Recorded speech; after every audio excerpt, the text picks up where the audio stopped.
So what I'm about to do, I do not enjoy. I don't like swatting at media figures for saying provocative, offensive things, especially when the one saying provocative, offensive things is somebody whose name rhymes with Schmen Schmeck. But I can't let this one go. Here's what happened when a woman named Denise called into Glenn Beck's radio show earlier this week to allege that there's something shady going on with the highly esteemed, nonpartisan veterans group, Iraq and Afghanistan Veterans of America. Here's what Denise had to say. Let's go to Denise in New York. Hello, Denise. I'm an Iraqi vet, and I was invited to go march in the parade in New York on Veterans Day. And the organization that invited me was the Iraq and Afghanistan Veterans of America. So they treated us like royalty, literally. They gave us breakfast, lunch, dinner, a spread like you wouldn't believe. And I questioned, I'm like, wow, where did they get the money for all this? And I went the next day, I checked them out online, and come to find out that they're actually funded by MoveOn.org, which totally shocked me. I told my boyfriend, I said, you are not going to believe what I found out today. George Soros has his hands even in the military, in our American military. Now, I have worked in radio. I understand the pressure of that giant chasm of time that needs to be filled with something to talk about. And when that something comes in the form of an allegation involving one of your favorite boogeymen, as George Soros is to Glenn Beck, I'm sure it's more than tempting.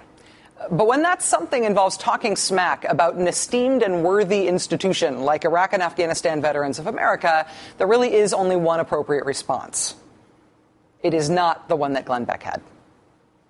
What they're doing is they are creating the misery, and they're coming out and they're organizing all of these people under the guise of labor unions or something as innocuous as sounding as the Iraqi and Afghanistan Veterans Foundation. But it is Soros and communist and radical money, and they are tying and duping people in as much as they can. And so that way, if you trust them, if you didn't go out and do your homework, if you weren't skeptical, you would trust them. And they would say, hey, you got to stand up and stand with us on this issue. And you'd be used. You already were. You're absolutely right. And that's the amazing thing is that people don't realize they wine and dine people to the point where they treat you so good. How could you ever say anything bad about them? And Denise, when people are hungry and this kind of money is available, and they wine and dine and they treat you right and they show you a piece of the good life, how many people will be duped by it and just take it because it's better than the alternative? Denise, thank you so much for paying attention. Thank you so much for standing guard. Thank you so much for standing guard against these communists masquerading as a veterans organization that are using you for their communist purposes. Thank you for standing guard against these communists who are duping you, these communists over at Iraq and Afghanistan Veterans of America. There are people all over America today who listen to Glenn Beck, who now believe that IAVA is a communist front group because Glenn Beck said so. IAVA is not a communist front group. They do not feed veterans who march in parades with them as part of a communist plot to dupe veterans into becoming communists. They do not take money from MoveOn or from any other Fox News boogeymen more boogie-ish than me.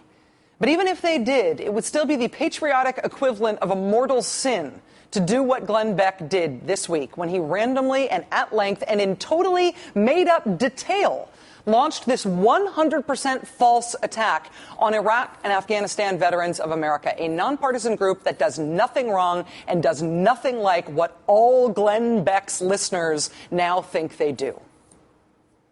I generally try to be of good cheer when it comes to people being dumb in the media, but this is more than just dumb. This is disgusting. Leave the veterans alone.